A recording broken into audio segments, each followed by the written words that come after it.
Welcome back to our new session, our new lectures.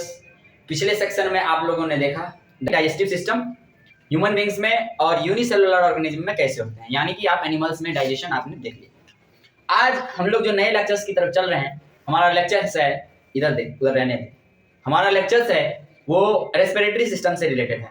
तो respiratory system को जैसे ही हम लोग समझेंगे तो हम लोग ये जानेंगे कि रेस्पिरेशन से पहले हम लोग डाइजेशन क्यों पढ़े। ठीक है, तो रेस्पिरेशन से पहले डाइजेशन हम लोग इसलिए पढ़े कि डाइजेस्टिव सिस्टम आपको क्या करता है कि जो खाना आप खाएं उससे जाकर आपको क्या दे रहा था एमिनो एसिड दे रहा था, ग्लाइसरोल दे रहा था, फैटी एसिड दे रहा था, यानी हमारे शरीर को जो जरूरत था वो दे रहा था।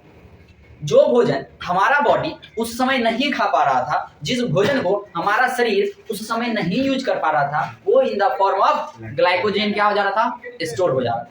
तो अब क्या है कि जिस समय हम लोग ब्रीथ इन करेंगे, ब्रीथ आउट करेंगे, यानी जिस समय हम सांस अंदर लेंगे, सांस छोड़ेंगे, यानी जिस समय हम ऑक्सीजन अंदर लेंगे, कार्बन डाइऑक्साइड छोड़ेंगे।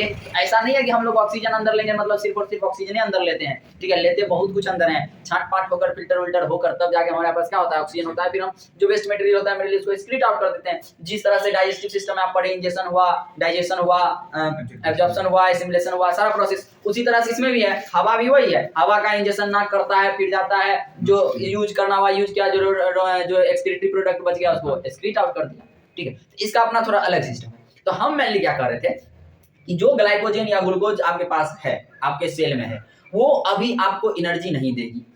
ठीक है, वो आपको कोई एनर्जी नहीं देगा। इस बात को ऐसे समझिए कि मान लीजिए आपको हम कह दिए, आप कहे कि आज हमको खीर खाने का मन है। ठीक है, हम बाजार गए, ला दिए, चावल ला दिए, दूध ला दिए, चीनी ला दिया, हम बोले खा लो, आप आइएगा। उसके लिए उसको बनाना पड़ता है, उसके लिए उसको एक्स्ट्रा चीज लगता है, उसको हीट देना पड़ता है, उसको सैचुरेटेड सॉल्यूशन पर मतलब पर्याप्त मात्रा में सारा सॉल्यूशन डालना पड़ता है। आप कभी खाली चीनी डाल देंगे, इतनी डबल डाल देंगे, थोड़ा थोड़ा चीनी बहुत डाल देंगे, तो क्या खीर सही बनेगा? हाँ, मर जाओगी, शुगर का बीमारी हो जाएगा। हाँ, कहते हैं ना जहर तो यूं ही बदनाम है, जहर तो यूं ही बदनाम है, सबसे ज्यादा लोग तो शक्कर से मर रहे हैं।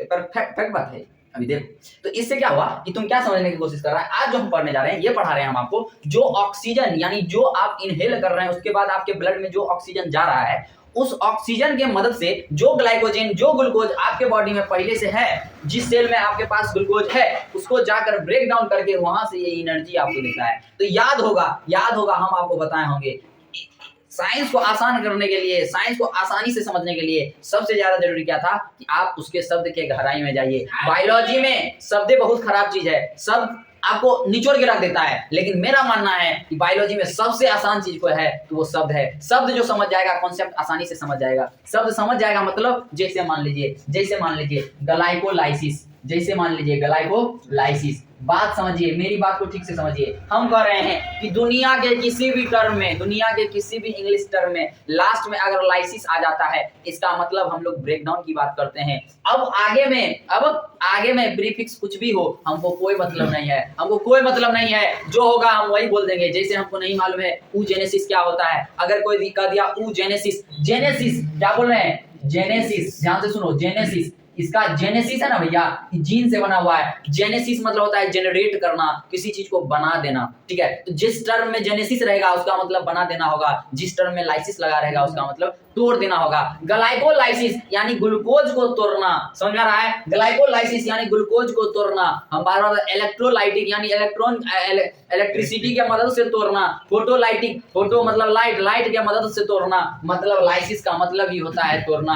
ग्लाइकोलाइसिस मतलब ऐसा कोई प्रोसेस होगा जिससे ग्लूकोज क्या होता होगा, टूटता होगा। कैसे टूटता है हम बात की बात करेंगे। एक्चुअली हम अभी आपको इंट्रोडक्शन दे रहे हैं तो हम इस बात की जिक्र नहीं करना चाहते हैं। यहाँ पर सुनिए, जेनेसिस इंग्लिश के किसी भी टर्म में, दुनिया के किसी भी इंग्लिश के टर्म में जेनेसिस लगा हुआ है, मतलब जनरेट का बात हो रहा है। अगर ग्लाइकोजेनेसिस, क्या बोले, अगर ग्लाइकोजेनेसिस, इसका मतलब हो गया कि ग्लूकोज के बनने की बात हो रही है, ग्लूकोज के बनने की बात हो रही है। ठीक है, स्पर्मेटोजेनेसिस मतलब स्पर्म के बनने की बात हो रही है। ऊजेनेसिस मतलब उगोनिया की बनने की बात हो रही है। मेरा बात समझ में आ रहा है? मतलब बायोलॉजी को अगर समझना है तो आपको बायोलॉजी का किसी भी सब्जेक्ट को समझना है, मैं कहता हूं किसी भी सब्जेक्ट को समझना है तो आपको क्या करना पड़ेगा, सिलेबस समझना पड़ेगा, उसके वर्ड को समझना पड़ेगा। एक झलक किसी भी शब्द का मतलब, जैसे मान के चलिए एडवर्ब पढ़ रहे हैं, ऐड वर्ब पढ़ रहे हैं बउआ। ऐड ऐड मतलब जोड़ो, वर्ब वर्ब में जब कोई चीज जोड़ते हैं यानी वर्ब को चढ़ा बढ़ा कर बोलते हैं, वर्ब के बारे में बताते हैं, वर्ब में कुछ नया चीज ऐड करते हैं, उसी को ऐड वर्ब कहते हैं। समझ में आ रहा है? तो हालांकि बता रहे हैं पढ़ने वक्त अपने दिमाग का यूज करो, रटो मत। रटने में लग गया तो जिंदगी विकलांग हो जाएगा। विकलांग आदमी रटता है, काहे? जिसके पास दिमाग नहीं है भाई, इसके पास दिमाग नहीं है, इसको रटने दो, सुन के याद करेगा। रटना मतलब बात तुम जो बोल रहा था, जो सुन रहा था वो याद हो गया। दिमाग तुम्हारा उतना का उतना रह गया, दिमाग को खोलो ना, दिमाग खोलने लगेगा ना तो होशियार हो जाएगा। समझ में आया? तब जो नया टॉपिक तुम पढ़ेगा ना तो तुमको मन करेगा ओ हाँ यहाँ से पढ़ाई हो रहा है, ऐसा पढ़ाई हो रहा है। रटा हुआ बात हम जब तक बोल रहे हैं तब तक सुन रहे हो, घर जा रहे हो भूल जा रहे हो। तो उस चीज को मत देखो, कल को तुम बुक खोलो और हमसे अच्छा आइडिया तुम इस्तेमाल कर सको, ये मेरा सोच है। ठीक है, आज अगर हम भी रटाया सिस्टम पढ़ाते तो ऐसा सिस्टम तो इससे पहले नहीं ना पढ़ रहा था, तो हम भी वैसे ही पढ़ाते जैसे हमारे शिक्षक लोग। हालांकि हमारे शिक्षक अपने तरीके से अच्छे पढ़ाएं, उस समय इतना सिस्टम मॉडिफाइड नहीं था, इतने चीजें नहीं थे, इतने बुक्स नहीं थे, इतने डिफरेंट बुक्स नहीं थे। तो सर लोगों ने क्या किया, अपने तरीके से पढ़ाया। मैं आपको आज थोड़ा अपने तरीके से पढ़ा, ठीक है, बस तरीका का अंतर, कंसेप्ट सब सेम ही देते हैं। ठीक है, तो आप कंसेप्ट कैसे नहीं भूलिएगा, इसलिए हम आपको थोड़ा अलग तरीके से चलते हैं। हमारे पास क्या, दुनिया के हर एक कोने में सबसे बड़ा प्रॉब्लम ये होता है कि जो टॉपर स्टूडेंट होता है वो रिजल्ट कर जाता है, जो वीकर होता है वो रिजल्ट नहीं कर पाता है। इसका मतलब है हमको थोड़ा सिस्टम बदलने की जरूरत है। क्यों? क्योंकि जो तेज है उसको अगर और आसान चीज दिया जाए वो तो और तेजी से पकड़ेगा, लेकिन जो थोड़ा वीक है वो भी इस बात को पकड़ लेगा। समझ में आ रहा है? तो इसका मतलब कहीं ना कहीं थोड़ा सा सिस्टम को मॉडिफाई कर दिया जाए तो सब बच्चा ऊपर की तरफ उठ जाएगा। जैसे अभी हम बात कर रहे थे, हम क्या बोले कि जो फूड मटेरियल हमारे पास स्टोर है, उस फूड मटेरियल को जो हम लोग इनहेल कर रहे हैं, जो ऑक्सीजन हमारे ब्लड में जा रहा है, उस ऑक्सीजन की मदद से क्या करेंगे, उसमें से एनर्जी निकालेंगे in the form of ATP. तब जाके हम लोग समझेंगे कि क्या हुआ कि अब हमको एनर्जी मिल गया। तो मेन मकसद तो हमारा एनर्जी लेना है ना। अभी हम बोल रहे हैं एनर्जी के कारण, आप सुन रहे हैं एनर्जी के कारण, एनर्जी कम, सुनने में एनर्जी लगता है, अभी एनर्जी कम हो जाए, नींद आने लगेगा, सो जाएगा, कहो माथा दर्द कर रहा है, पेट दर्द कर रहा है, क्या है, सब एनर्जी है। तो एनर्जी हर एक क्षण आपको चाहिए ना भाई। तो एनर्जी कहां से मिलता है?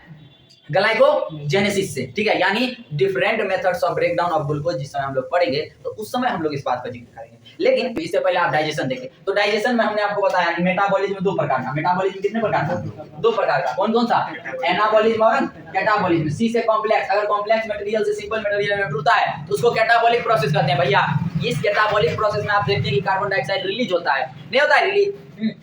कार्बन डाइऑक्साइड आ रहा है ना, कार्बन डाइऑक्साइड आ रहा है ना, आप क्या देख पा रहे हैं? कैटाबॉलिक प्रोसेस में क्या हो रहा है? कार्बन डाइऑक्साइड रिलीज हो रहा है। अगर कार्बन डाइऑक्साइड रिलीज हो रहा है, ध्यान से सुना, अगर कार्बन डाइऑक्साइड रिलीज हो रहा है, इसका मतलब है कि दूसरे छोर पर हमको ऑक्सीजन चाहिए कि नहीं चाहिए। खाली पापे करेगा, खाली पापे करते जाएगा, करते उठ जाएगा। पुण्य करते रहो, पाप पुण्य बराबर रहो।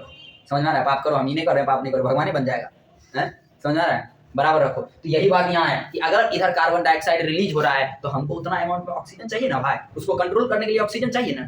समझ आ रहा है? तो इस तरह से पूरे रिस्पिरेटरी सिस्टम को पढ़ने से पहले हम लोग इसको दो पार्ट में पढ़ेंगे। एक पार्ट जिस पार्ट में हवा लंग्स तक आता है और लंग्स के बाहर जाता है, यानी जिधर से आया और जिधर से ये गया, यहाँ तक आपको एनर्जी नहीं मिलेगा। यहाँ तक सिर्फ आप क्या कीजिएगा, इन और आउट। जिस विधि से हवा को अंदर लेते हैं तो है, देखो पूरा टॉपिक का नाम है रिस्पिरेशन। पूरा टॉपिक का नाम क्या है? रिस्पिरेशन। पूरा टॉपिक का नाम क्या है? रिस्पिरेशन। अगर अंदर की तरफ लेते हैं, अंदर की तरफ बताए थे, आगे में क्या लगाएंगे शेखर? इन लगाएंगे, इन। आगे में क्या लगाएंगे? अंदर मतलब इन। तो इस प्रोसेस को कहेंगे इन एस्पिरेशन। क्या बोलेंगे? इन एस्पिरेशन। अगर शेखर खड़ा हो जाओ, शेखर अंदर लिए तो इन हो गया, अब बाहर जाएगा तो प्रोसेस का नाम बताओ ना। Endothermic reaction. जब हीट अंदर जा रहा था तो उसको इंडोथर्मिक कहे थे, अब बाहर जाता है तो उसको एक्सोथर्मिक, यानी एक्स लगा देते हैं। तो यहाँ पर इसको क्या बोलेंगे? एक्स। इसको क्या बोलेंगे? एक्स। देखो कोई चीज एक्स्ट्रा रहता है तो उसको बाहर नहीं कर देता है, तो बाहर आप जो कीजिएगा इसको क्या बोलेंगे? Expiration. क्या बोलेंगे? Ex expiration. इन एस्पिरेशन और एक्स एक्सपिरेशन। समझने में कोई दिक्कत नहीं ना है, होना भी नहीं चाहिए। ठीक है, अब समझो।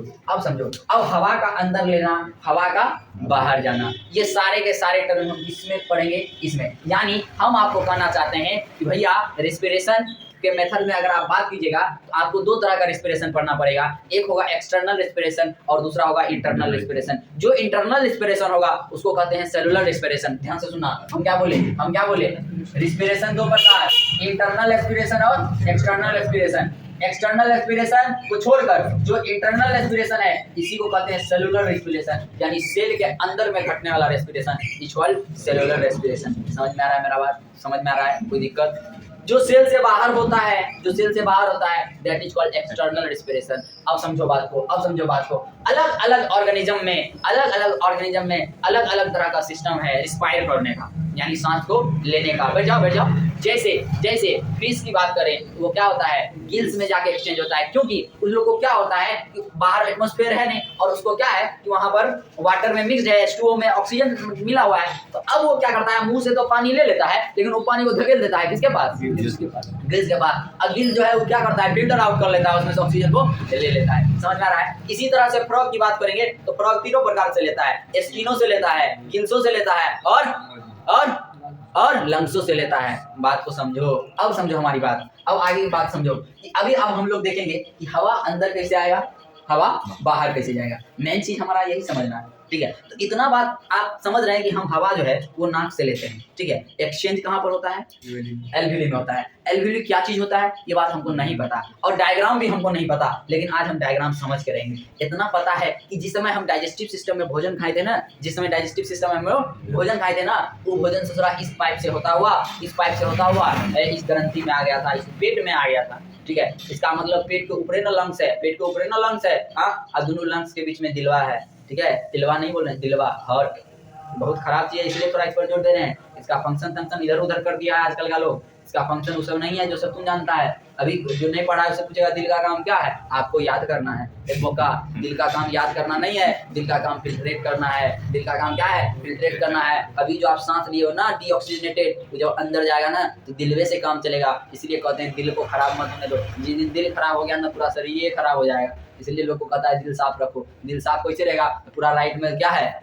डीऑक्सीनेटेड ब्लड है, लेफ्ट में जाके तो नहीं में साफ हो जाता है। आप जो एयर लिए ना उसमें 78% क्या है? नाइट्रोजन है। उसमें 78% इनहेल किए, जिस चीज से आप इनहेल किए, इनहेल किए ना बउआ, उसमें 78% ऑक्सीजन था।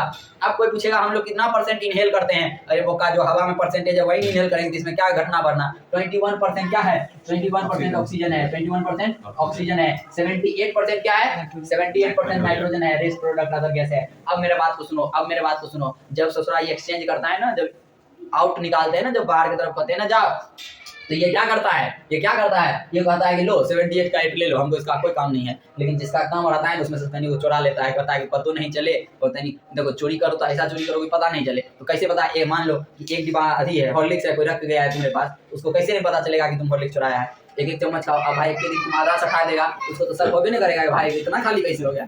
ऐसे एक चम्मच देखेगा अभी घट ले तो कहेगा हो लगता है हम ही खाए होंगे किसी दिन। समझ में आया? ये क्या करता है कि 4% कर देता है, यानी 21% है ना, इधर 17% बचता है, मतलब 17% निकाल देता है, 4% अंदर रहता है। समझ में आ रहा बात? मेरा बात समझने में कोई दिक्कत है? कोई दिक्कत नहीं है। इसीलिए दिल को एकदम क्लियर रखिए। अरे इस दिल को बनाने में माँ को है ना 9 महीना लगता है। इस दिल को बनाने में माँ कितना दिन सहयोग के रखती है? 9 महीना। चंद सेकंड में तोड़वा लेता है, कहीं जाके पड़वा लेता है। ऐसा ना करो। दिल अगर टूट गया ना, लसे उसे टूटता तो है नहीं, उसमें कोई मसल नहीं होता है, और जानता है सॉरी मसल होता है, बोन्स नहीं होता है, मतलब बोला गया। अब एक बार तुमको कह देते हैं, उस तक पहुंचने के लिए तुमको बहुत क्षमता चाहिए, ठीक है? उसके अगल बगल बहुत सिर रहता है, बहुत सिर बैठा हुआ रहता है। सिर करने का मतलब बहुत प्रोटेक्शन रहता है उसके लिए, ठीक है? समझ आ रहा बात? चलो अब देखो, अब हम समझाने की कोशिश कर रहे हैं तुमको इस स्ट्रक्चर्स कैसे समझेंगे इसको समझिए। यानी रिस्पिरेटरी ऑर्गन्स अब हम लोग पढ़ रहे हैं, रिस्पिरेटरी ऑर्गन्स पढ़ेंगे, फिर एनसीईआरटी का एक्सपेरिमेंट करेंगे और यहाँ से हमारा क्लास स्टार्ट होगा। क्लास अब मेन रूप से स्टार्ट हो रहा है। इससे पहले सुनना जरूरी था, अगर नहीं सुने तो बहुत सारा कंसेप्ट क्लियर नहीं होगा, आपको रटना पड़ेगा। इससे पहले जो चीज आप सुन लिए इसका मतलब आपका आधा खत्म हो गया, आप जो बोलेंगे वो बस कहानी है। देखिए इस ससुरा क्या है? नाक है। इसको इंग्लिश में क्या कहते हैं? नोज कहते हैं। जो छिद्र है ना, पेयर ऑफ होल्स, ये क्या है? नॉस्ट्रिल्स है। इसमें जो एयर प्रेजेंट है ना, एयर लाइक, वो क्या है? नॉस्ट्रिल्स है। और ये जो ससुरा देख रहे हैं ये पैसेज है। ये क्या है? पैसेज है। ये क्या है? पैसेज है। यानी सबसे हवा पहले कहाँ टकराएगा? नोज पर टकराएगा, फिर जाके कहाँ टकराएगा? पेयर ऑफ एक्सटर्नल नॉस्ट्रिल्स पर टकराएगा। कोई पूछेगा पेयर ऑफ एक्सटर्नल नॉस्ट्रिल्स कहाँ से स्टार्ट होता है? तो भैया पेयर ऑफ एक्सटर्नल नॉस्ट्रिल जो होता है ना, वो होठ के ऊपर से स्टार्ट होता है। होठ मतलब इधर उधर ध्यान नहीं भटकाना, ध्यान अभी यहीं रखो। जब होठ पर जाएंगे तब हम जिक्र करेंगे, मतलब हरी परी को मत देखने लगा। हम क्या करने का कोशिश कर रहे हैं सो समझो। मेरा होठ देखो, दुनिया का होठ खराब है, ठीक है, यानी आपका नजर इधर होना चाहिए। तो कोई पूछेगा नॉस्ट्रिल्स कहाँ से शुरू होता है, तो भैया होठ के ऊपर से नॉस्ट्रिल शुरू होता है। क्या बोल रहे हैं, होठ के ऊपर से नॉस्ट्रिल शुरू होता है, होठ के ऊपर से नॉस्ट्रिल शुरू होता है। और ये नॉस्ट्रिल जो है, ये नॉस्ट्रिल जो है नसल पैसेज से होते हुए, क्या बोल रहे हैं, नसल पैसेज से होते हुए ये जाकर नसल चैम्बर में जाता है। कहाँ जाता है, नसल चैम्बर में। कोई क्वेश्चन पूछ देगा नॉस्ट्रिल्स ओपन्स इनटू, क्या बोलिएगा, या तो नसल पैसेज बोल दीजिएगा या ऑप्शन में नसल चैम्बर रहेगा तो क्या बोल देंगे, नसल चैम्बर बोल देंगे। इतना बात समझने में कोई दिक्कत नहीं ना। अब देखो फेरिंग्स और लेरिंग्स होता है। क्या होता है, फेरिंग्स और लेरिंग्स होता है। यहाँ पर बहुत ज्यादा लफड़ा होता है, हम तुमको बताए होंगे। फेरिंग्स और लेरिंग्स, फेरिंग्स का spelling PHARYNX, pharynx. Pharynx P से स्टार्ट होता है, फेरिंग्स पी से स्टार्ट होता है। तो पी से पहले क्या आएगा, लेरिंग्स आएगा कि फेरिंग्स आएगा, फेरिंग्स आएगा। पी से हुआ पहले, पी से क्या हो गया, पहले, यानी पहले फेरिंग्स आएगा। इसके बाद लेरिंग्स आएगा। लेरिंग्स एल से होता है, लात। लात ऊपर है कि नीचे है, नीचे ना है, तो एल से क्या हो गया, लात, यानी वो नीचे आएगा। फेरिंग्स के नीचे कौन आएगा, लेरिंग्स आएगा। अब देखिए, यानी आपका नाक हो गया, नाक से क्या हुआ, नेसल पैसेज गया, नेसल पैसेज से आप नेसल चैम्बर में पहुंच गए। नेसल चैम्बर में पहुंचने के बाद क्या हुआ, आ दिखाई दे रहा है, छोटा सा बिंदु लटकता हुआ दिखाई दे रहा होगा, ठीक है। वहां से वो क्या हो गया, फेरिंग्स में गया। आप भोजन खाएं, आप क्या खाएं, भोजन जो खाएं वो भोजन कहाँ से, यहाँ से गुजरा ना भाई, यहाँ से गुजरा नहीं, यहाँ ऊपर करें, ये नहीं कर रहे हैं, ये लेरिंग्स है हमारा, ये वॉइस बॉक्स है, ये वॉइस बॉक्स। लेकिन ऊपर की हम बात कर रहे हैं, इसके ऊपर की बात, जहाँ पर वो एग्जिट इंटर पॉइंट है, ठीक है। तो वहां पर क्या हुआ कि वहां पर एक ऐसा हो गया कि जिस समय आप खाना खाएं, सोच रहा हो ये रेस खाएं, हो जा रहा है तो ऊपर छिद्र रहता है तो वो वहीं गिर रहा है। यानी फेरिंग्स एक ऐसा जगह है जहां पर हवा और भोजन दोनों जाता है। Pharynx is that side where food and air goes through, यानी उससे उसको गुजरना पड़ेगा। ये टर्मिनेशन पॉइंट हो गया, नहीं हो गया। तो वहां पर एक ग्लोटिस होता है, वहां पर क्या होता है, ग्लोटिस होता है। उसके ऊपर में एक फ्लैप लाइक स्ट्रक्चर होता है, cartilaginous, that is called epiglottis. वो क्या होता है कि जैसे ही उस पर प्रेशर पड़ा, मान लो जैसे है, अब इस पर भोजन पड़ा, किस नली को बंद कर दिया, फूड पाइप को बंद करता है और धकेल देता है किसकी तरफ, विंड पाइप की तरफ। भोजन से थोड़ा स्वेलिंग की तरफ किधर जाने लगता है, फूड पाइप में भोजन, लेकिन हवा जो है वो किधर जाता है, विंड पाइप में। विंड पाइप को उसका टेक्निकल नाम यानी साइंस की भाषा में ट्रेकिया कहते हैं। जो ट्रेकिया ये आप देख रहे हैं, ये क्या है, ये ट्रेकिया है, ये क्या है, ये ट्रेकिया है, ये क्या है, ये ट्रेकिया है, भूलिएगा नहीं। अब हम जो समझाने की कोशिश कर रहे हैं उस बात को समझिए, उस बात को समझिए। इसके बाद हम लोग एक्सपेरिमेंट पर चलेंगे। एनसीईआरटी का एक्सपेरिमेंट, एनसीईआरटी का एक्टिविटी बहुत जरूरी है। आप लोग एग्जाम में उतना खुश नहीं कर पाए जितना खुश करने का उम्मीद था आप लोगों से, ठीक है। तो अगले एग्जाम में तैयार रहिएगा कि आप हमको ज्यादा खुश कीजिए, हमको खुश कीजिएगा तब आप भी खुश रहिएगा। दिमाग खराब होगा, अनशन पढ़ा के निकल जाएंगे क्लास, ठीक है। इसलिए देखिए, यहाँ पर ध्यान से सुनिए, यहाँ पर ध्यान से सुनिए। ये क्या हो गया, ये अगर मान लीजिए हमारा क्या हो गया, फेरिंग्स, ये हो गया हमारा लेरिंग्स। लेरिंग्स हमारा वॉइस बॉक्स होता है, लेरिंग्स हमारा वॉइस बॉक्स होता है। यानी ये क्या है, तुम्हारा वॉइस बॉक्स है। यहाँ से क्या हो रहा है, वॉइस में चेंज आ रहा है। तो लेरिंग्स आपका क्या है, वॉइस बॉक्स है। फेरिंग्स क्या है, पहले क्या आएगा, फेरिंग्स आएगा या लेरिंग्स आएगा, पहले फेरिंग्स आएगा। काहे पहले फेरिंग्स आएगा, पी से पहले होता है इसलिए पी से फेरिंग्स आएगा, ठीक है। इसलिए नहीं आएगा, याद रखने के लिए हम तुमको बता रहे हैं, ठीक है। अब देखिए, इससे नीचे आएगा तो विंड पाइप, इसके नीचे आएगा तो विंड पाइप, इसके नीचे आएंगे तो विंड पाइप, इसके नीचे आए तो विंड पाइप। इसी विंड पाइप को साइंस की भाषा में क्या कहते हैं, ट्रेकिया। इसी विंड पाइप को ट्रेकिया कहते हैं। ये देखिए, जिस सिस्टम में ये लंग्स रखा हुआ रहता है, जिस सिस्टम में ये लंग्स रखा हुआ रहता है, यानी जिस पिंजरा में अभी आप लोग कहाँ बैठे हुए हैं, तो सिटी सेंटर के अंदर बैठे हुए हैं, ठीक इसी तरह ये लंग्स भी कहीं बैठा हुआ है ना, उसको कहते हैं चेस्ट कैविटी। उसको क्या कहते हैं, चेस्ट कैविटी कहते हैं। काहे कि ये कहाँ प्रेजेंट है, चेस्ट में प्रेजेंट है। ये कहाँ प्रेजेंट है, चेस्ट में प्रेजेंट है। उसको क्या कहते हैं, चेस्ट कैविटी। उसको क्या कहते हैं, चेस्ट कैविटी। अगर चेस्ट कैविटी नहीं कहिएगा उसको कहते हैं थोरेसिक कैविटी। उसको क्या कहते हैं, थोरेसिक कैविटी, यानी पिंजरा है, उस पिंजरे में इसको रखे हुए हैं, ठीक है। इसके मिडिल पार्ट से स्टर्नम गुजरता है, रीब केज, यानी वो एक तरह से रीब का केज है, यानी ऐसा गुफा है जो रीब से बना हुआ है। और वो क्या है, चारों तरफ से इसको प्रोटेक्शन दिए हुए है, इसको तुम डायरेक्ट नहीं मार सकता है। समझ में आ रहा है बात। उसके लिए पहले तुमको रीब केज से गुजरना पड़ेगा, रीब केज से पास हो गया तब जाके इसको मारना पड़ेगा। अब देखो, अब क्या हुआ कि ये ट्रेकिया आ गया, ट्रेकिया जाकर दो पार्ट में बटा। तो अपने मन से ट्रेकिया को कहीं कहीं नहीं बांट देंगे। हम बार बार आपको कह रहे हैं, अपने मन से आप ट्रेकिया को नहीं बांट सकते हैं। ट्रेकिया का एक फिक्स्ड नंबर है, ट्रेकिया का एक फिक्स्ड नंबर है, वो वहीं पर जाकर डिवाइड होता है, उससे पहले डिवाइड नहीं हो सकता है। मेरी बात को ध्यान से सुनिए। डायग्राम बनाने में कोई यहाँ से मोड़ देगा, कोई यहाँ से मोड़ देगा। ए बोका, ट्रेकिया को मोड़ने से पहले मेरा बात सुन लेना, ट्रेकिया को मोड़ने से पहले मेरा बात सुन लेना। मान लो ट्रेकिया एक प्लांट है, ट्रेकिया एक प्लांट है, ये क्या है, एक पौधा है, ये क्या है, पौधा है। मेरे दोस्त बताओ फिर ये क्या है, ये क्या है, इस प्लांट का ब्रांच है ना ब्रांच। इसी तरह से इस ट्रेकिया का ये दो ब्रांच है, ये तो क्या है, ब्रांच है। ट्रेकिया का ये तो क्या है, ब्रांच है। और इस दोनों को एक साथ, इस दोनों को एक साथ ब्रांची के नाम से जानते हैं। किसके नाम से जानते हैं, ब्रांची के नाम से जानते हैं। क्या बोले, दोनों को एक साथ ब्रांची के नाम से जानते हैं। अगर अलग अलग बात करेंगे तो ब्रोंकस होता है। यहाँ थोड़ा उल्टा पुल्टा है, इंग्लिश का लफड़ा नहीं है कि बाद में एस लग गया तो जाकर प्लूरल बन जाएगा, ना बाबू ना, यहाँ थोड़ा उल्टा है। अभी एल्व्यूली पढ़ेंगे, एल्व्यूली बहुत सारा एल्व्यूली होगा, मिलियंस ऑफ एल्व्यूली होगा, millions of bag like structure होगा, तब जाकर उसको क्या कहेंगे, एल्व्यूली कहेंगे। एगो एल्व्यूली की बात करेंगे ना उसको एल्व्यूलस कहेंगे। ये सब बात याद रखना, नहीं तो जिस समय तुम पढ़ेगा जा उस भी ये स्ट्रक्चर ही नहीं बताई थी, एल्व्यूलस ये किधर से आ गया, वो कोई स्ट्रक्चर नहीं है। सिंगल और सिंगुलर और प्लूरल की बात है। यहाँ पर देखिए ये दोनों को एक साथ ब्रोंची कहते हैं और एक एक की बात करते हैं, जिसको क्या कहते हैं, ब्रोंकस कहते हैं। इसको क्या कहते हैं, ब्रोंकस कहते हैं। भैया ब्रांच न भूल जाना ना, ब्रांच लिख देना ना, ब्रांच। ये भी सारा वो ये लगता है देखो ये भी लगता है वो है, खाली बीच से खींचने के बाद था, नीचे से खींचने के बाद था। ठीक है, मास्टर समझ जाएगा कि बच्चा को पढ़ा लिखा है, ब्रांच लिखना चाह रहा था, स्पीड में घटा गया तो डॉक्टर बनने का कोशिश कर गया। ठीक है, हो गया, डॉक्टर था क्या है, कुछ लिखना है। ठीक है हुआ, समझ आ रहा बात। वो उसी तरह से काहे की बायोलॉजी है ना भाई, कितना नाम याद करेगा, कितना दवाई का नाम याद करेगा, लिख देता पैरासीटामोल, पी से पैरासीटामोल होता है, डॉक्टर समझता है, पी लिख दिया, गलत किया। ठीक है, चलो देखो अभी क्या बोले, ब्रोंकी और ब्रोंकस में अंतर तुमको समझ में आ गया। इसके बाद क्या हुआ, इस ससुरा का भी ब्रांच बना। देखिए अभी तक रिंग का स्ट्रक्चर है, कार्टिलेजिनस रिंग इस पर बिछा हुआ है, लेकिन इसमें जाकर नहीं बिछता है, कहां, ब्रोंचियोल्स में। यानी इसका भी जाकर अंदर में क्या हो रहा है, ब्रांच बन रहा है। इसका भी जाकर क्या हो रहा है, ब्रांच बन रहा है। ये जो ब्रांच बनते हैं इसको कहते हैं ब्रांचियोल्स। इसको क्या कहते हैं, ब्रांचियोल्स। इसको क्या कहते हैं, ब्रांचियोल्स। इसको क्या कहते हैं, ब्रांचियोल्स। इसको क्या कहते हैं, ब्रांचियोल्स। याद रखेंगे, इसको क्या कहते हैं, ब्रांचियोल्स। ब्रांचियोल्स से पहले क्या था, ब्रांची, जिसको एक को ब्रोंकस कहते थे। ठीक है, ब्रोंकस कहां से आया, तो ट्रेकिया से आया। ट्रेकिया कहां से आया, तो लेरिंग्स से आया। लेरिंग्स के ऊपर कौन था, तो फेरिंक्स था। फेरिंक्स के ऊपर कौन था, तो नसल चैम्बर था। नसल चैम्बर के ऊपर कौन था, नोज था, नोस्ट्रिल्स था। समझ आएगा बात, समझ आएगा बात। इतना सिस्टम याद हो गया ना, देखो आगे फिर याद हो जाएगा। तो अब क्या होगा, अभी हम बस स्ट्रक्चर समझा रहे हैं, हवा कैसे अंदर बाहर होता है ये बात। अब क्या है कि यहाँ पर एक बैग लाइक स्ट्रक्चर होता है इस तरह से।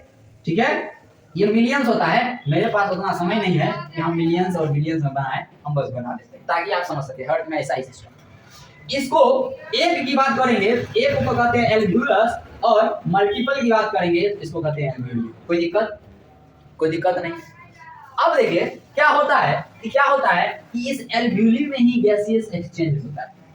ठीक है, अब इस पूरे स्ट्रक्चर को आप मिला दीजिए, तब जाकर ये लंग्स बनता है। यानी एक सिस्टम में डाल दीजिए तो ये पूरा जाकर आपको लंग्स देता है। देखिए भैया, इस लंग्स का जो कवरिंग होता है ना उसको पेल्यूरा कहते हैं। इस लंग्स का जो कवरिंग होता है उसको पेल्यूरा कहते हैं। क्या बोले, इस लंग्स का जो कवरिंग होता है उसको पेल्यूरा बोलते हैं। जैसे हमारा कवरिंग स्किन है, अभी शर्ट पहने हैं, शर्ट हमारा कवरिंग है, रात में चादर ओढ़ के सो जाएंगे, चादर हमारा कवरिंग होगा। ठीक इसी तरह से इस लंग्स का भी कवरिंग है, जिसको पेल्यूरा कहते हैं। जिसको क्या कहते हैं, पेल्यूरा कहते हैं। अब पेल्यूरा में रहने वाला फ्लूइड पेल्यूरल फ्लूइड कहलाता है। पेल्यूरा में रहने वाला फ्लूइड क्या कहलाता है, पेल्यूरल फ्लूइड कहलाता है। इसमें फ्लूइड रहता है, इसमें क्या रहता है, फ्लूइड रहता है। इसमें क्या रहता है, फ्लूइड भरा हुआ रहता है। इसको कहते हैं पेल्यूरल फ्लूइड। इसको क्या कहते हैं, पेल्यूरल फ्लूइड। कोई दिक्कत, कोई दिक्कत, इतना समझने में कोई दिक्कत है। यहाँ बीच में हर्ट रहता है, यहाँ क्या होता है, हर्ट होता है। और ये जो आप देख रहे हैं ये डायफ्राम है आपका, ये क्या है, डायफ्राम है। ये आपका क्या है, डायफ्राम है। ये आपका क्या है, डायफ्राम है। यहाँ से क्वेश्चन आता है कि जब हम इनहेल करते हैं डायफ्राम में क्या होता है, डायफ्राम में कौन सा चेंज देखने को मिलता है, जब हम एक्सहेल करते हैं तो डायफ्राम में कौन सा चेंज देखने को मिलता है। ठीक है, हम बात जो समझा रहे थे वो समझा नहीं पाए थे, फिर से समझ लो। हम आपको क्या समझा रहे थे कि अपने मन से इसको नहीं बांटिएगा, अपने मन से इसको नहीं बांटिएगा। ये फिक्स्ड सेंटर पर जाकर बढ़ता है। आपके शरीर का जो पिछला हिस्सा है ना, ऐसे करके देखिएगा ना, ऐसे करके बीचों बीच आपको हड्डी दिखाई देगा। बीचों बीच आपको क्या दिखाई देगा, हड्डी दिखाई देगा। बीचों बीच आपको क्या दिखाई देगा, हड्डी दिखाई देगा। बीचों बीच भट्टी, उसको कहते हैं वर्टिब्रल कॉलम। उसको क्या कहते हैं? Vertebral column. उसको क्या कहते हैं? Vertebral column. उसको क्या कहते हैं? Vertebral column.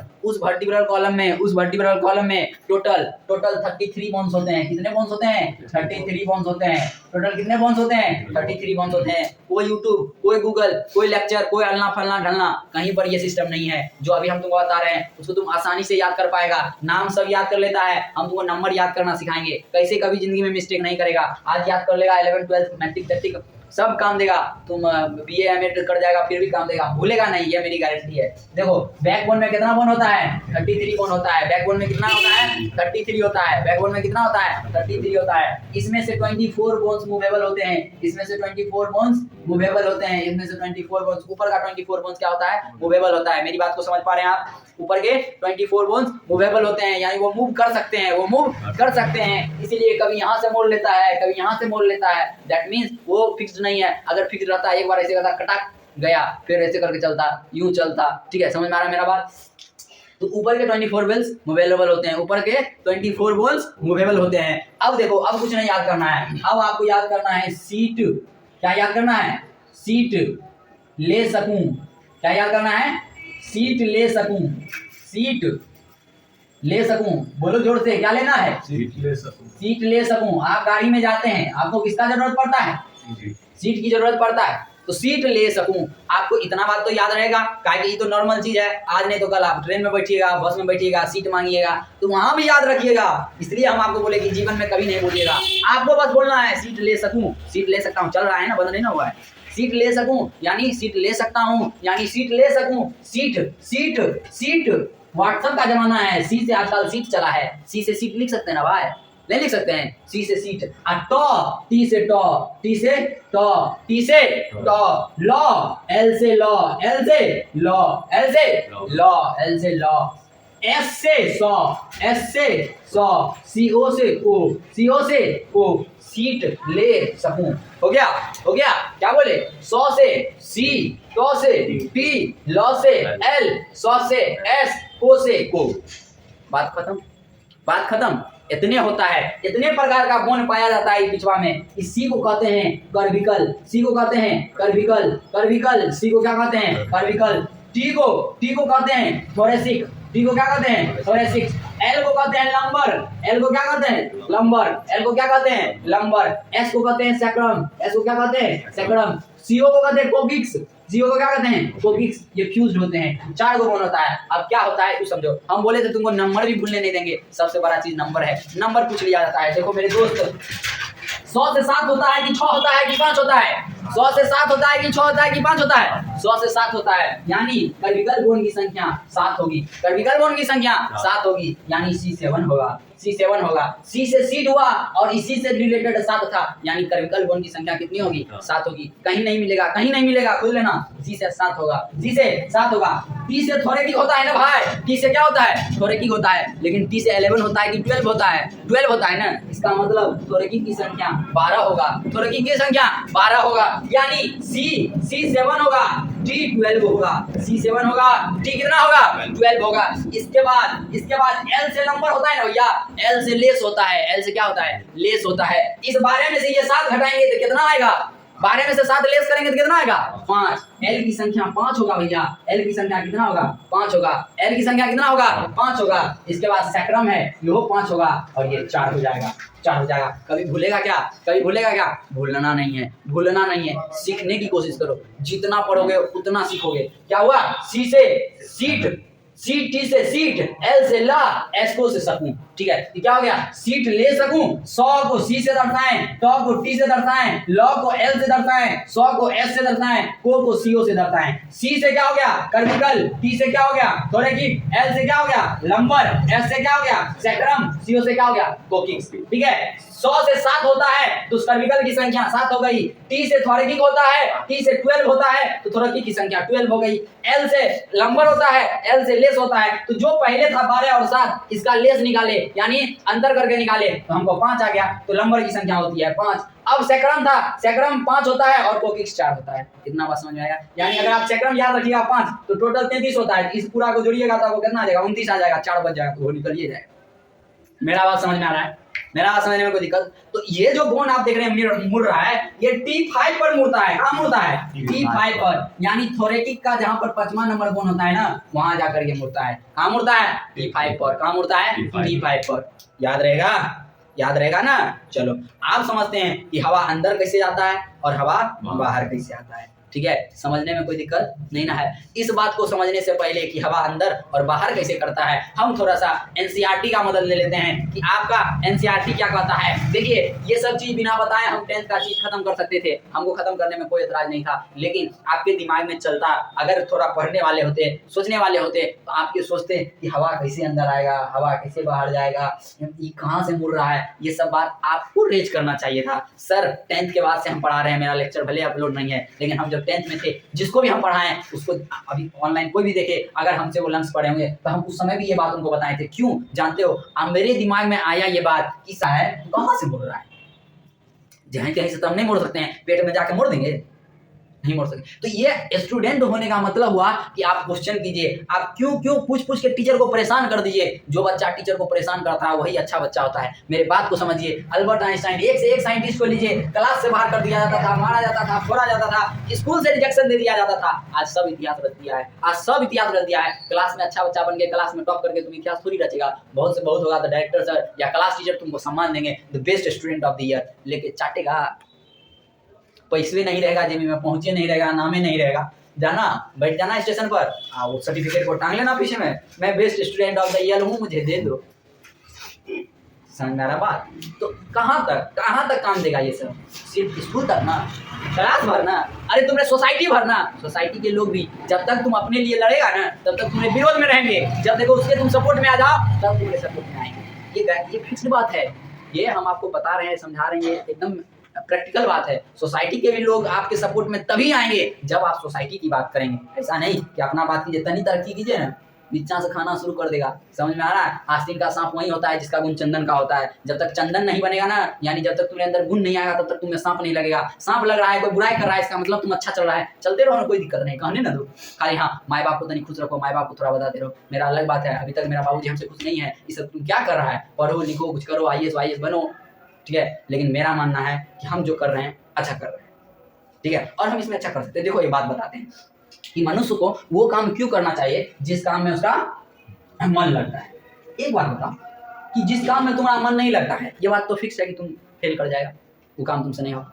किसी भी चीज में पास होने के लिए, सक्सेस पाने के लिए क्या जरूरी है? आपका मन लगना जरूरी है। तो जिस चीज में मन नहीं लगता उसमें तो तुम सक्सेस नहीं हो, ये बात तुम भी जानते हो। ये बात पहले से लिखल है कि शेखर बाबू इस काम में फिक्स नहीं है, कि तुमका मन नहीं लगा आए। लेकिन जिस चीज में मन लग रहा है, थोड़ा चांस है, थोड़ा सा पतला गली से निकल सकते हैं, तो उसमें मन लगाओ ना। तुम्हारा मन कम नहीं लगता है, रात भर मैसेज नहीं आया, मन नहीं लग रहा है, शेखर अंकित को फोन करेगा, अंकित से क्या करे, आज तो उसका फोन नहीं आया, XYZ नाम जानते हैं लेकिन नहीं बोल सकते, देखते हैं ना आंख है, आज माथा दर्द कर रहा है, आज फोन नहीं आया। अरे वो तुम्हारा प्रोटीन विटामिन है, तुम्हारा पैरासीटामोल हो गई है। बताओ, अपने आप को दवा बनाओ, दूसरे को तुम दवा बना रखा है, और ऐसा दवा तुम बना रखा है जिसके खाने से तुमको अति होगा, बेहोश होगा। इश्क एक नशा है, इश्क एक नशा है, क्या बोले, इश्क एक नशा है, जो पहले होश में आ जाए वो बेवफा है। एकदम सही बोल रहे हैं हम। कोई लड़का लड़की में प्रेम या किसी चीज में प्रेम, अब वो कहे ये बात, कोई कहे हे मेरा करियर आ गया, मेरा एग्जाम है, हम तुमसे अभी नहीं बात करें। आप देखो दूसरा को होश में आ गया जिसको करियर का चिंता हो, अब सामने लगे तुम बेवफा है, तुम पहले नहीं बोला, पहले बात नहीं सोचा है। अरे बाबू, प्रेम किया है तो उसको सपोर्ट करो, गलत समय में सपोर्ट करना भी तुम्हारा काम है। वो पढ़ेगी, वो नाम करेगी, किसका नाम होगा? तुम्हारा नाम होगा भाई, ऑटोमेटिक तुम्हारा नाम होगा।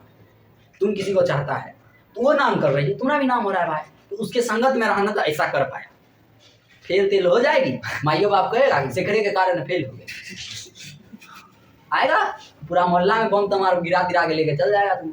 करियर बर्बाद कर दिया। इसलिए अपने साथी को, अपने पार्टनर को सपोर्ट कीजिए, हर एक जगह पर उसको सपोर्ट की जरूरत पड़ती है। हाँ, ये अलग बात है कि आप कभी ज़्यादा सपोर्ट कर देते हैं तो सामने वाला को लगता है कि हमको डिस्टर्ब कर रहा है या ये कर रहा है वो कर, लेकिन आप हमेशा पढ़ाई से रिलेटेड रहिए। जब आप जवाब देते हैं, जब आप अपने आप को रिप्रेजेंट करते हैं अच्छे तरीके से, तो सामने वाली भी खुश होती है। हमारी बात को समझिए, आप उनको खुश करने के लिए कोई काम कीजिए ना, आप खुश करने के लिए नहीं करते काम, आप उसको इंप्रेस करने के लिए काम करते हैं। यही आपकी गलती है, उसको इंप्रेस नहीं कीजिए। आपको कैसे मालूम कैसे इंप्रेस होगी? तो इस चक्कर में आपसे गलत काम हो जाता है। अगर गलत काम हो जाता है तो उसके बाद भैया बात नहीं कर, अरे पागल, मेरा बात समझ में आ रहा है? किसी को भी हम इसलिए आज देखिए, हमसे भी कोई क्वेश्चन कोई लेक्चर देखेगा, कहेगा पागल मास्टर क्या पढ़ा रहा है, लेकिन आज सबसे बड़ा बीमारी यही है और इस बीमारी पर काम करने की जरूरत है। जो काम हम कर रहे हैं और हम जो बता रहे हैं, क्या हम ये लेक्चर अभी नहीं बताते, ये बात नहीं बताते तो पूरे दिमाग में ये सब बात नहीं चलता? उससे बढ़िया है ना इसको भाई साफ कर दिया जाए।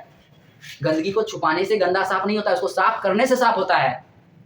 तो जो चीज आपके दिमाग में है उसको निकाल के उसको साफ करना है ना भाई, तो उसको साफ कीजिए। उसको छुपा के रख ले हैं, हम जिंदगी भर नहीं टोके बौरा गए, तब आगे कहिएगा क्या कैसन मास्टर था ये, तो हमारे साथ रहता, मेरी उम्र का मास्टर था, हमको बताया। मेरी बात समझिए, बहुत गहराई के बाद हम बता रहे हैं हम आपको, ठीक है? चलिए अब बात कर रहे थे, और एक कहानी सुन लो कि जब कभी भी, इससे पहले भी सुना चुके हैं कि जब कभी भी किसी से प्रेम करो उस समय में तुमको गुस्सा नहीं आना चाहिए। प्रेम में गुस्सा क्यों नहीं आना चाहिए, इस बात को समझिए। एक रईस आदमी था, वो अपने कार को साफ कर रहा था, अब लग्जरियस कार था, उसको जो साफ कर रहा था ना वो तो साफ किया, और थोड़ी देर बाद क्या हुआ कि एक बेटी आई, उसके पास बेटी थी, बेटी आई पत्थर उठाई और उस पर लिख दी, जो भी लिखी अभी हमको नहीं पता था, ठीक है? बाप देखा दूसरे साइड में साफ कर रहा था, आया कहा क्या मतलब, देखा नौका क्या लिखा, गुस्सा में आया, उसका हाथ मरोड़ दिया, उसका फिंगर डिसलोकेट हो गया। अब लड़की जब हॉस्पिटलाइज हो गई, बाबूजी जब हॉस्पिटल गए, पछतावा तो हो ही रहा था, बेटी थी कैसी भी थी, कार से ज़्यादा इंपॉर्टेंट थी। अब आप लोग को बेटी से ज़्यादा लगाव होता है, स्वाभाविक सी बात है।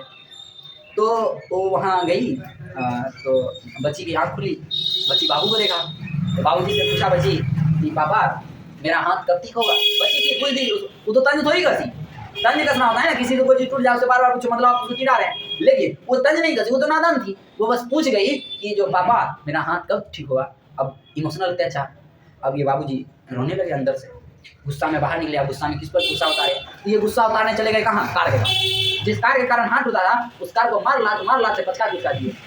हाँ, कारो गया, कारो गया, समझा रहा है? तब जब ये दूसरे तरफ गए तो ये देखिए कि जहां पर मेरी बेटी लिख रही थी ना, वहां पर लिखा हुआ था डैड आई लव यू। समझ में आया? तो गुस्सा हमेशा नुकसानदेह होता है। गुस्सा में आप कोई काम मत कीजिए, बिना सोचे विचारे कोई काम मत कीजिए। आईफोन कल खरीदिएगा, आज गर्लफ्रेंड कहेगी कि सॉरी बाबू मेरा ये दिक्कत हो गया, हम आपसे बात नहीं कर सकते, गुस्सा में पटक दीजिएगा, वो तो गई ही गई, आईफोन चली गई। समझ में आ रहा है बात? आदमी को 24 घंटा मोबाइल दे दो रह लेगा, गर्लफ्रेंड भी ना रहे चाहे नहीं रहे, समझ आ रहा है? लेकिन फोन के बिना संभव नहीं है। चल हम क्या समझा रहे थे कि कोई तुमसे पूछेगा कि कहाँ पर बढ़ता है, क्या बोलेगा? T5। कहाँ पर बढ़ता है? T5, यानी थोरेकी का 5वां नंबर, थोरेकी का 5वां नंबर, थोरेकी वर्टिब्रेट का 5वां नंबर। इसको मिटाएं क्या? अब हम समझते हैं कि इसमें कैसे हवा इन और आउट होता है। अब हम आपको बताते हैं इसमें हवा कैसे इन और आउट होता है। एक बात बताइए, डिफ्यूजन जो है, डिफ्यूजन में हम आपको क्या पढ़ाए थे कि जब कभी भी एयर पार्टिकल्स या गैसियस पार्टिकल्स, हाँ डिफ्यूजन में हम बता रहे थे कि डिफ्यूजन में क्या होता है। डिफ्यूजन में हायर कंसंट्रेशन से लेकर लोअर कंसंट्रेशन की तरफ कोई भी चीज मूव करता है, ठीक है? ऑस्मोसिस में भी ऐसा होता है, लेकिन ऑस्मोसिस में जो होता है वो लिक्विड पार्टिकल्स होते हैं, जबकि यहाँ पर हम गैसियस पार्टिकल्स की बात कर रहे हैं, ठीक है? तो इसका मतलब हो गया कि भैया यहाँ पर आपको क्या करना पड़ेगा कि वॉल्यूम घटाना बढ़ाना पड़ेगा, प्रेशर घटाना बढ़ेगा हायर कंसंट्रेशन से हायर प्रेशर से लोअर प्रेशर की तरफ क्या होगा कि पार्टिकल्स मूव करेगा, यानी हवा मूव करेगा। मेरी बात समझ में आ रही है? मेरी बात समझ में आ रही है? इस लंग्स का एक फिक्स्ड वॉल्यूम होता है, इस लंग्स का एक फिक्स्ड वॉल्यूम होता है। क्या बोले? इस लंग्स का फिक्स्ड वॉल्यूम होता है। 11th में ही पढ़ाएंगे जिसमें वॉल्यूम, वहाँ हम आपको बताएंगे रेसिडुअल वॉल्यूम होता है, टाइडल वॉल्यूम होता है, ठीक है? ERV होता है, IRV होता है, FRC होता है, सारा क्या होता है नहीं होता है, बस नाम पर हम क्लियर कर देंगे, उतना नहीं सोचेंगे। हम क्या करना है अभी, इसका कुछ वॉल्यूम होता है, बस इतना अभी बोल देगा, टाइडल वॉल्यूम, रेसिडुअल वॉल्यूम, समझा? सबका फिर उसे पढ़ाना पड़ेगा। लेक्चर थोड़ा लंबा हो जाएगा, 10 में ना है, 10 में ना पास करना है, आराम से पढ़ेंगे, ठीक? चलो देखो क्या है यहाँ पर, आप हमको सिर्फ बायोलॉजी तो खत्म करना नहीं है, हमको यहाँ तो तीनों ना खत्म करना है। बेसिकली सिर्फ बायोलॉजी खत्म करना होता तो हम तुमको ऐसा पढ़ा देते, 11th 12th नीट किसी के साथ बैठ के आप कंप्लीट कर बिना भूले, ठीक है, अभी तक नहीं ना कोई दिक्कत आ रहा है। चलो अब क्या है कि इसमें हमको कंसंट्रेशन बनाना पड़ेगा। ठीक है, ठीक है। तो क्या होता है कि एक बात बताओ, जैसे मान लो ये माजा का बोतल, मानेगा क्या, मजे का बोतल, ये माजा का बोतल है। इसमें अगर कोई चीज हमको डालना होगा, तो इससे बड़ा चीज अगर इसमें जाएगा, अगर मान लो ये छोटा है तो हमको प्रेशर ज्यादा लगाने की जरूरत है कि नहीं? प्रेशर ज्यादा लगाने की जरूरत है ना भाई। लेकिन अगर इसको बड़ा कर दे तो प्रेशर कम हो जाएगा, नहीं हो जाएगा प्रेशर कम, होगा ना प्रेशर कम। तो हवा अंदर की तरफ जा रही है, तो इसका मतलब आपको क्या करना पड़ेगा कि अंदर में वॉल्यूम बढ़ाना पड़ेगा ना। कोई चीज अंदर आएगा तो उसको जगह देना पड़ेगा ना, जगह नहीं देगा तो खराबी नहीं होगा। कोई चीज तुम्हारे अंदर आएगा तो तुमको क्या करना पड़ेगा, जगह देना पड़ेगा। नहीं समझ में आ रहा है? अपने छाती पर हाथ रखो, सीने पर हाथ रखो, चेस्ट पर हाथ रखो, सांस ऊपर की तरफ लो।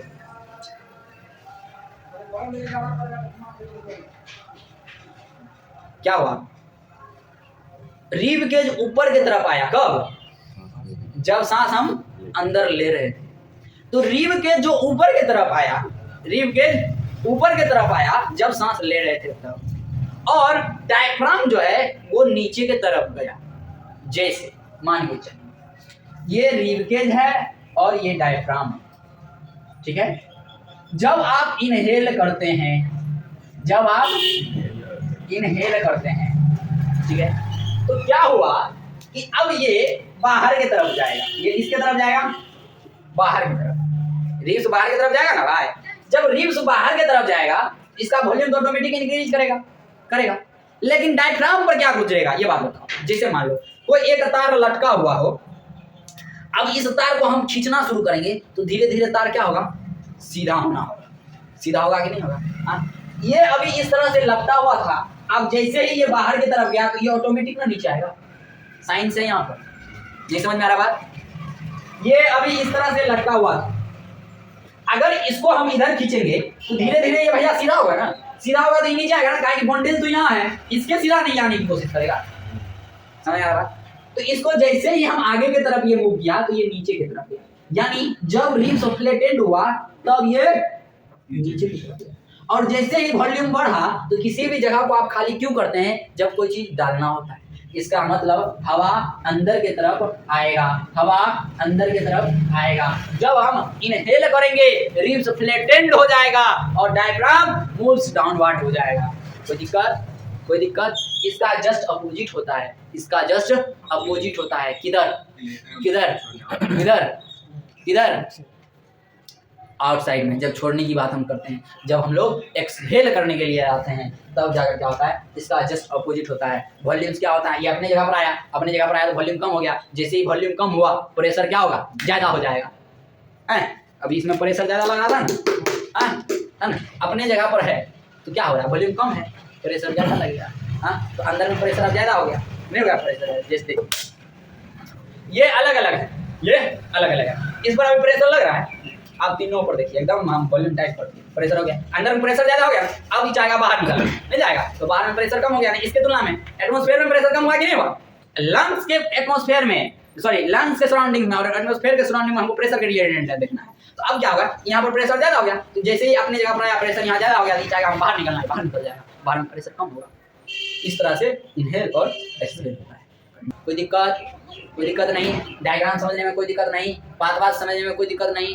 अब हम लोग आपको बता रहे हैं एक्सपेरिमेंट ऑफ NCERT।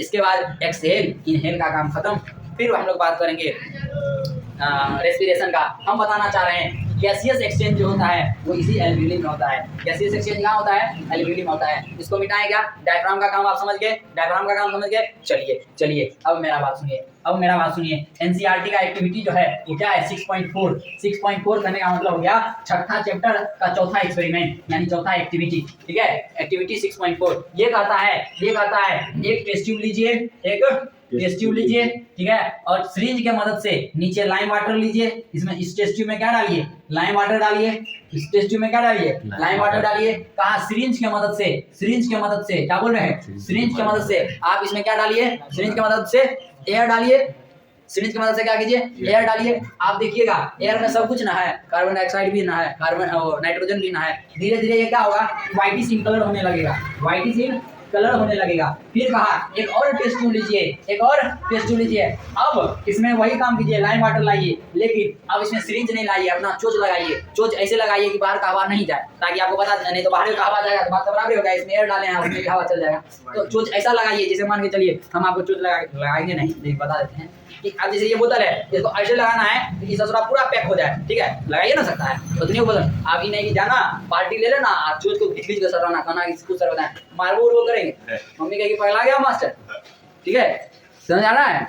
अभी बाप रे बाप, आज का जो बर्गर बनाता है, कल एक लड़का को देखा, अंकित को देखे थे, कल जो बर्गर खा रहा था, वो बर्गर जो बनाया क्या क्या दिया, क्या देता है, मियोनी दिया, बटर दिया, आलू चॉप दिया, फिंगर दिया, ये दिया, वो दिया, वो हो गया इतना।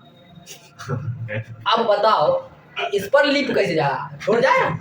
क्या किया, दोनों हाथ से पहले डाल दिया, अब तो आजकल इस सब पर भी फटक जाती है लड़कियां।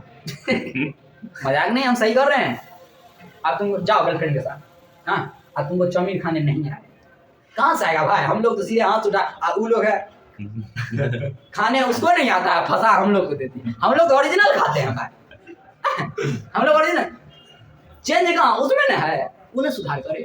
लेकिन तो वो सोचता है क्या हम ही बुद्धिमान है। सबसे बड़ा मूर्खता यही है कि लोग सोचता है हम ही बुद्धिमान है। आपको तुमको चाउमीन खाने नहीं आता है, इसमें तो मेरा इंसल्ट हो जाएगा अपने दोस्त। अरे तो कैसा बॉयफ्रेंड है उसको चाउमीन खाने नहीं आता तुम्हारे बॉयफ्रेंड, मेरा बात समझ रहा है, होता है, स्वाभाविक है। नॉर्मल स्पीड चलो, गाड़ी नॉर्मल चल रहा हो, बगल से एक लड़की स्कूटी लेके आपसे पहले निकल जाए, देखिए ऑटोमेटिक गियर डाउन अप और ये एक्सीलेटर घुसना शुरू हो जाएगा। मेरा बात समझ में आ रहा है, मेरा बात। लड़का बहुत अच्छा पढ़ रहा हो, इस बेंच पे लड़का पढ़ रहा है, बगल में आके लड़की बैठ जाए, खाली बैठ जाए, भूख कम। लाइब्रेरी ज्वाइन किया हो, पढ़ने वाला कम्बलो तौर में पढ़ता है, पहले लाइब्रेरी नहीं था, तो पढ़ने वाला कम्बलो तौर में पढ़ता है, और तुम्हारा लाइब्रेरी जाने का स्टाइल बता रहा है कि पढ़ने का जोश अभी नया नया है।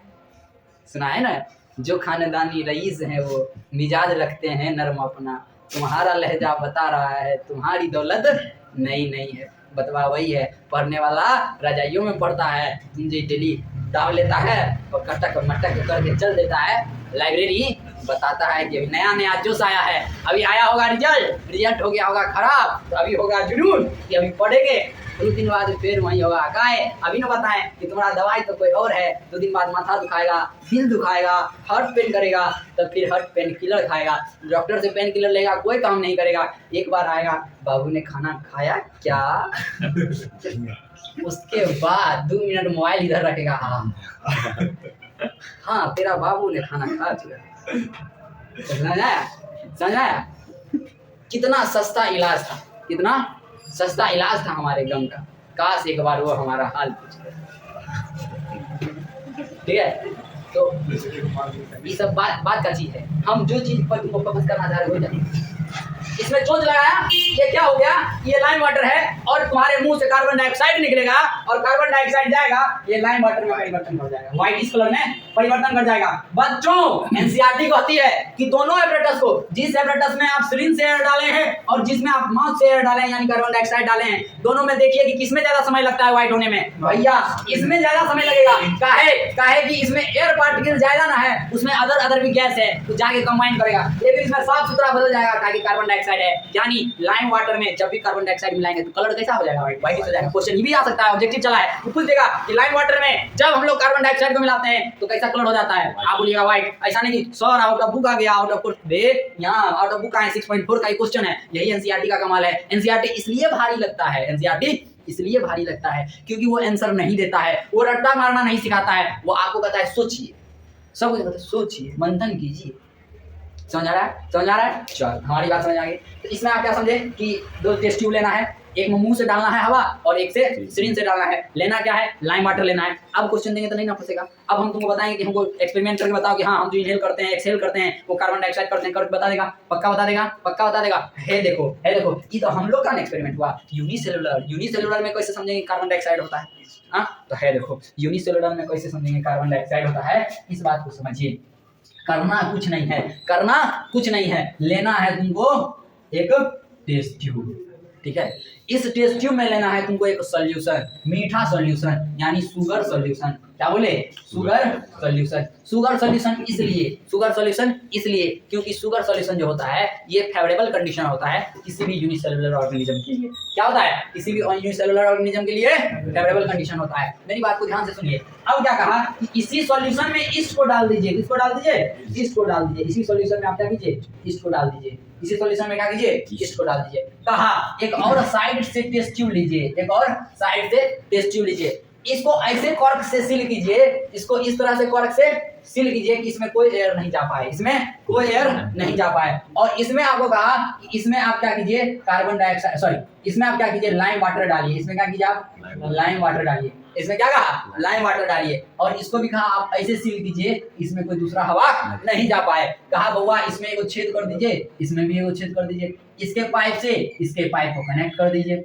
आप देखिएगा कि थोड़ी देर बाद ये लाइम वाटर व्हाइटिश कलर में जाने लगा, थोड़ी देर बाद ये कलर व्हाइटिश में जाने लगा। अंकित बाबू खड़ा हो जाओ। इससे क्या ऑब्जर्व हुआ, रटना नहीं है, हम जो सिखाएंगे तो सीखे जाए। तुम बताओ कि इसमें क्या हुआ कि व्हाइट में जो बदल गया, ऐसा कहा है ये व्हाइट में बदल गया।